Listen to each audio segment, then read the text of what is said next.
Good morning, students. Welcome to your SST class. Today we are going to read our third chapter of Civics, Institutional Representation of Democracy. Our country is a democratic country in which we choose our leaders to govern ourselves.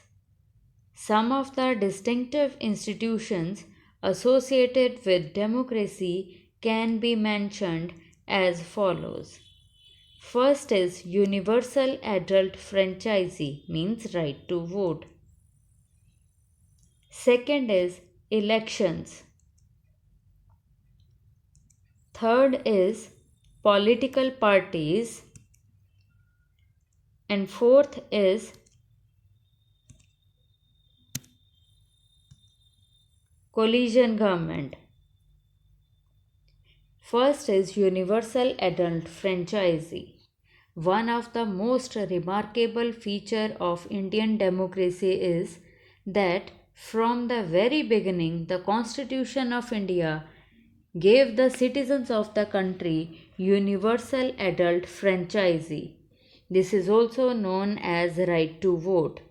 This has enabled all the citizens of voting age to, irrespective of their caste, religion, wealth, or sex, in many other democratic countries, including UK and USA, some sections of the population, such as the poor and the women, got voting rights after long periods of struggle.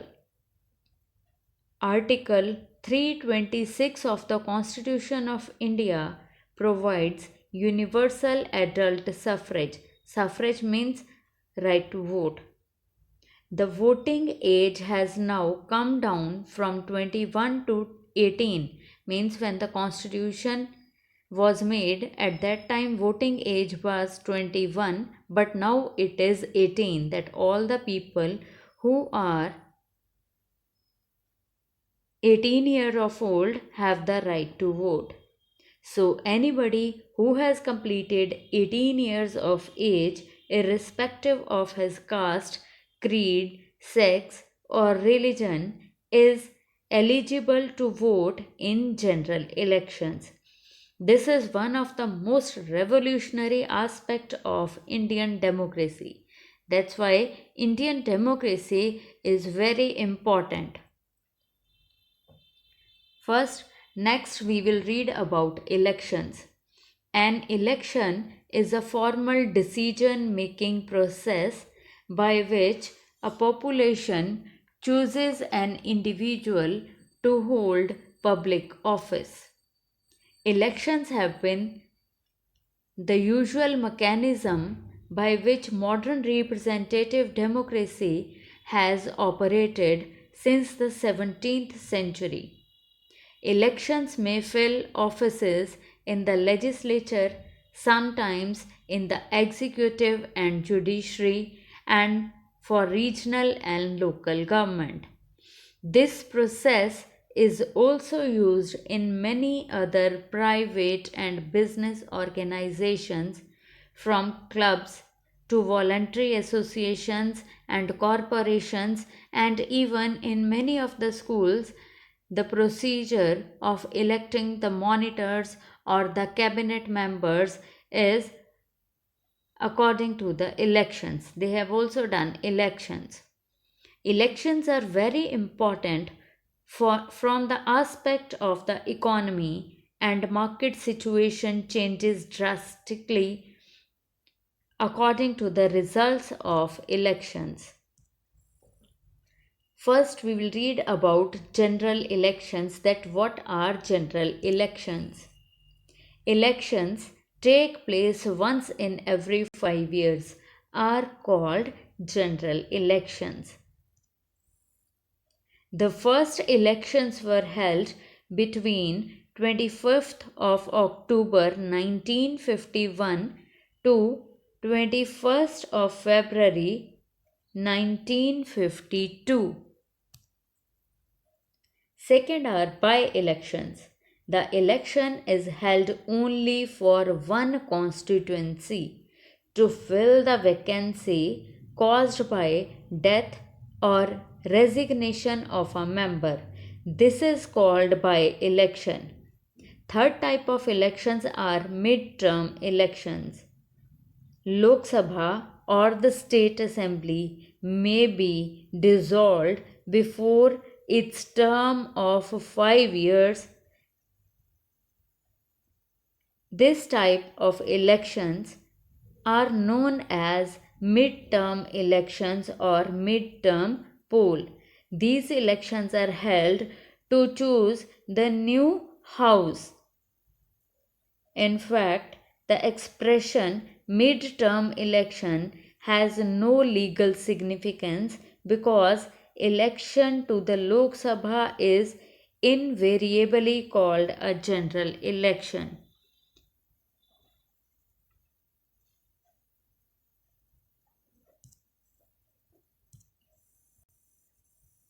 Absolute and simple majority. Absolute majority means winning more than half of the total votes polled, means two-thirds of the total votes is known as absolute majority. Simple majority, it means winning the highest number of votes, even if it is one vote more than the rival party or the rival person. Next is the Election Commission. In India, elections are conducted by the Election Commission. It is an autonomous body independent of any government control. The President of India appoints the Chief Election Commission. The Chief Election Commission or CEC is neither answerable to the government nor to the President. Means he is not answerable to any of the institution. Election Commission takes all decisions related to elections.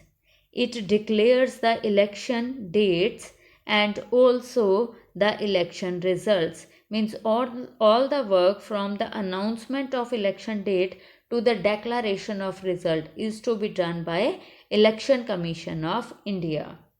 The Election Commission has the power of punishing those candidates or parties who violate the code of conduct, means those who are not listening to the Election Commission or not obeying the rules made by the Election Commission.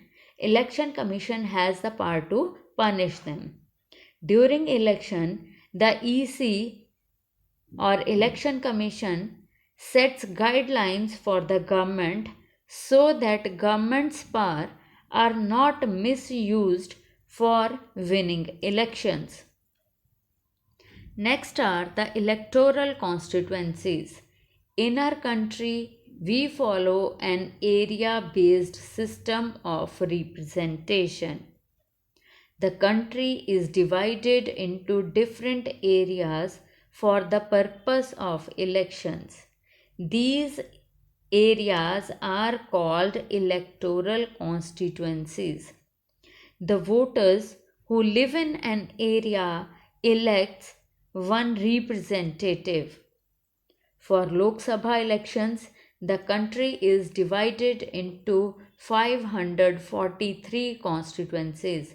The representatives elected from each constituency is called a member of parliament or an MP. And the members who are elected for state legislative assembly are known as MLAs, members of legislative assemblies. Like in Haryana, there are total 90 constituencies for Vidhan Sabha elections.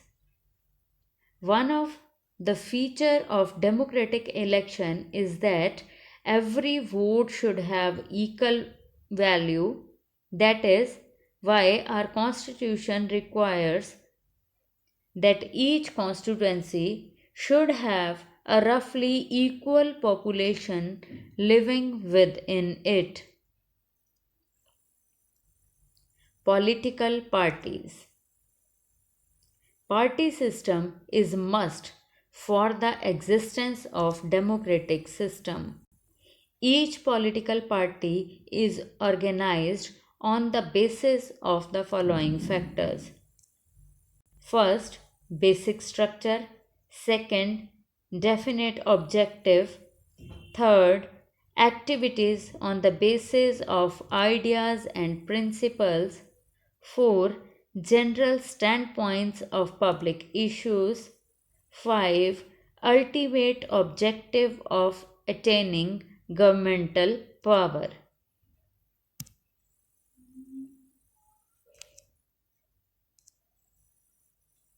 Democracy can have a bi-party system or a multi-party system. Britain and America have two-party system, or which is known as bi-party system. We have a multi-party system in India. Parties can be divided into two levels: national parties and regional parties. First are the national parties.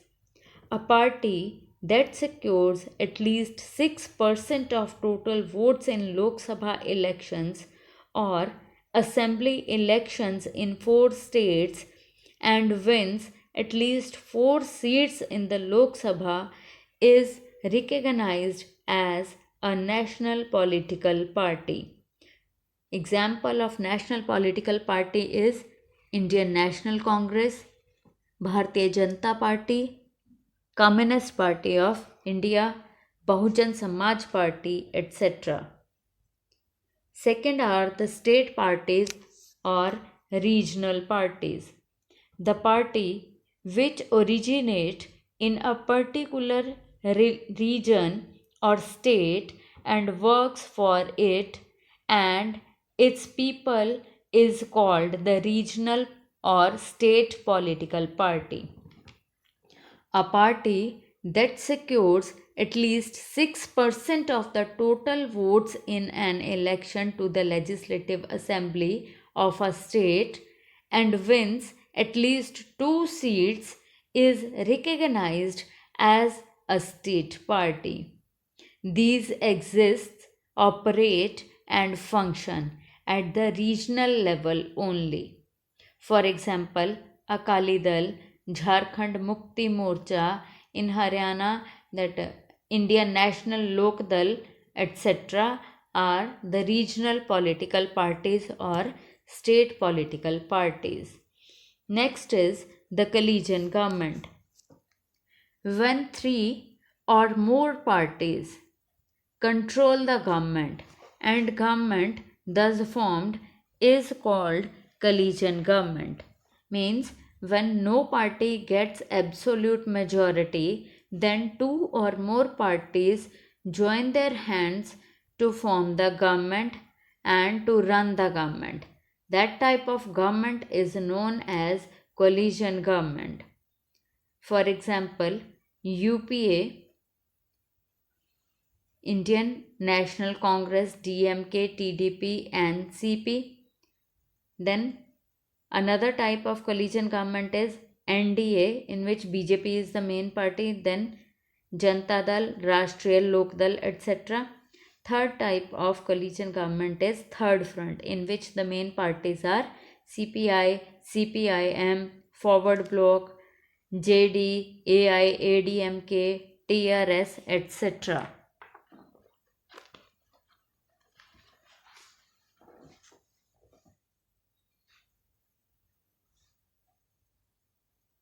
Some parties are coming together to form the multi-party coalitions also. So Third Front is a type of multi-party coalitions.